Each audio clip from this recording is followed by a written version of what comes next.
Hello everybody, welcome back to our UPSC, APPSC, TSPSC YouTube zone.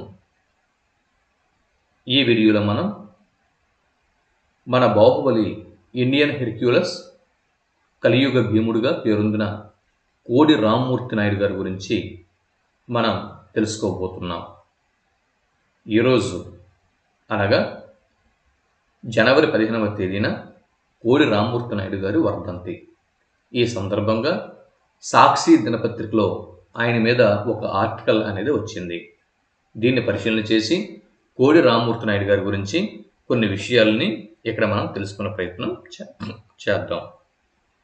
అయితే ముందుగా ఈ ఆర్టికల్ని మీకు అందిస్తున్నందుకు మన వీడియోకి ఒక లైక్ ఇవ్వండి. లైక్ ఇచ్చి మీరు ఈ వీడియోని చివరి వరకు చూడండి. ఎన్నో తెలియని విషయాల్ని తెలుసుకునే ప్రయత్నం చేద్దాం.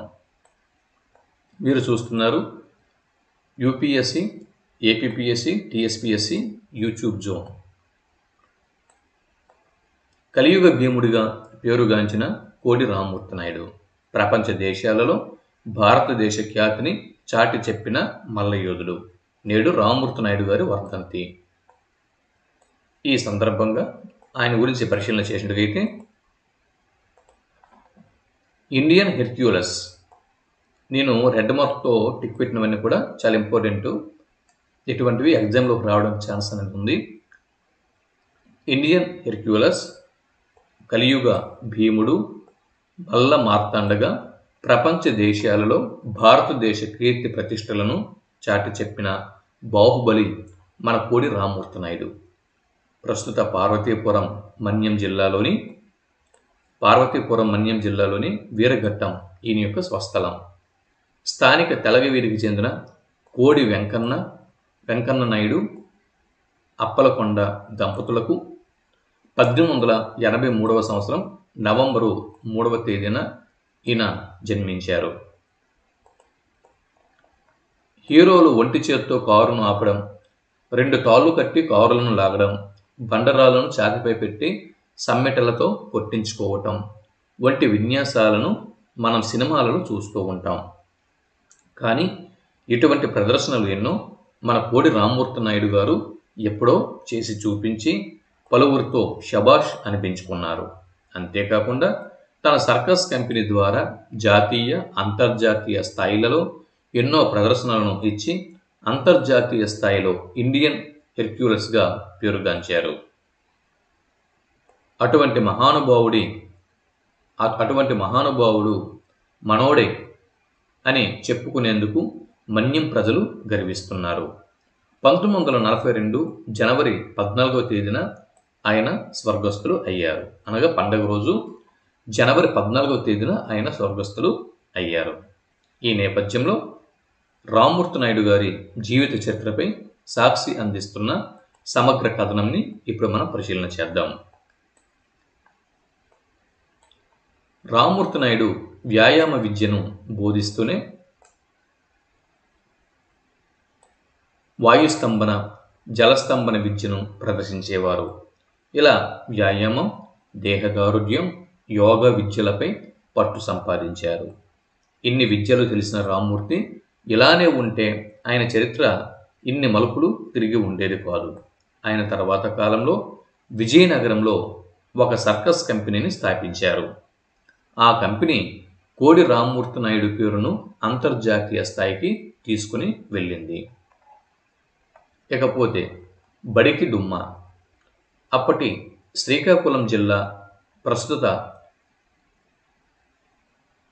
చదువు కోసం విజయనగరంలో అప్పటి శ్రీకాకుళం జిల్లా ప్రస్తుత పార్వతీపురం మన్యం జిల్లా వీరఘట్టంలో పుట్టిన రామ్మూర్తి నాయుడు చిన్నతనంలోనే తల్లిని కోల్పోయాడు.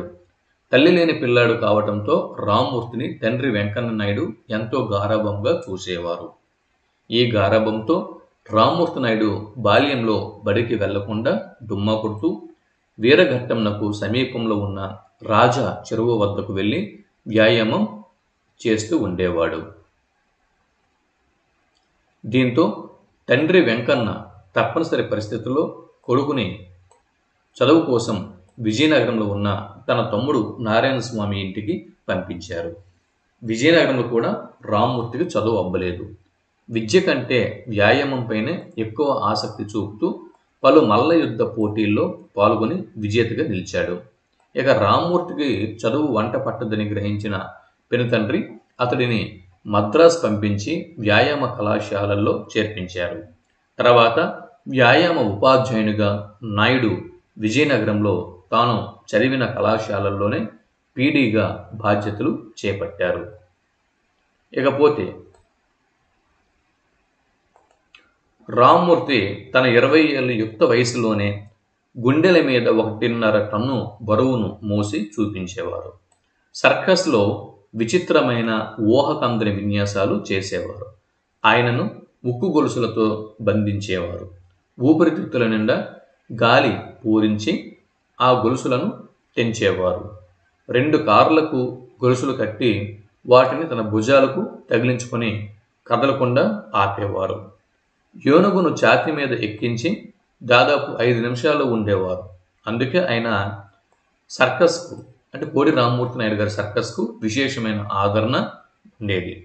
ఆసియాలోని జపాన్, చైనా, బర్మా దేశాలలో కూడా రామ్మూర్తి నాయుడు ప్రదర్శనలు ఇచ్చి భారతదేశ కీర్తిని చాటి చెప్పారు.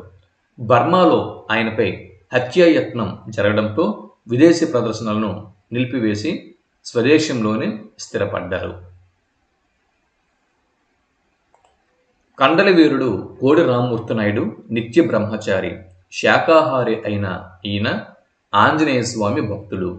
చిన్నతనంలో వీరఘట్టం సమీపంలోని రాజా చెరువు వద్ద వ్యాయామం చేస్తున్న సమయంలో ఓ సాధువు ఆయనను పిలిచి మంత్రోపదేశం చేశాడని సమాచారం.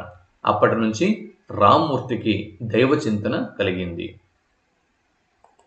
ఇక కోడి రామ్మూర్తి నాయుడు జీవితం ఆధారంగా బయోపిక్ తీసేందుకు కొద్ది రోజుల క్రిందట కొంతమంది సినిమా వాళ్ళు వీరఘట్టం గ్రామానికి వచ్చి ఇక్కడ పరిస్థితులపై ఆరా తీశారు. వారం రోజులు వీరఘట్టంలో ఉండి వారి కుటుంబ సభ్యులతో మాట్లాడారు. సినీ హీరో దగ్గుబాటి రానా కోడి రామ్మూర్తిగా నటించనున్నారని అప్పట్లో పత్రికల్లో వార్తలు కూడా వచ్చాయి. తర్వాత ఈ విషయంపై ఎటువంటి ప్రస్తావన రాలేదు. దాని తర్వాత చూడండి, ఇది వీరఘట్టంలో కోడి రామ్మూర్తి నాయుడు జన్మించిన తన సొంత గృహం ఇదే. దాని తర్వాత వారి వంశీకుల యొక్క చిత్రపటాలు, రామ్మూర్తి నాయుడు గారి వంశీకుల యొక్క చిత్రపటాలు ఇక్కడ ఉన్నాయి. మరి కోడి రామ్మూర్తి నాయుడు గారి ముఖ చిత్రం ఇక్కడ ఉంది, ఒకసారి చూడండి. ఇది కోడి రామ్మూర్తి నాయుడుకు సంబంధించినటువంటి ఆర్టికల్. ఓకేనా? ఇది ఇప్పుడు ఇది ఏదైతే ఉందో దీని యొక్క సాఫ్ట్ కాపీ మీకు ప్రింట్అవుట్ కావాలి అనుకుంటే కనుక ఈ వీడియో క్రింద కామెంట్ బాక్స్లో నేను లింక్ ప్రొవైడ్ చేస్తున్నాను, డౌన్లోడ్ చేసుకోండి. మరో వీడియోలో మరో ఆర్టికల్తో మళ్ళీ కలుద్దాం. అంతవరకు సెలవు, నమస్తే.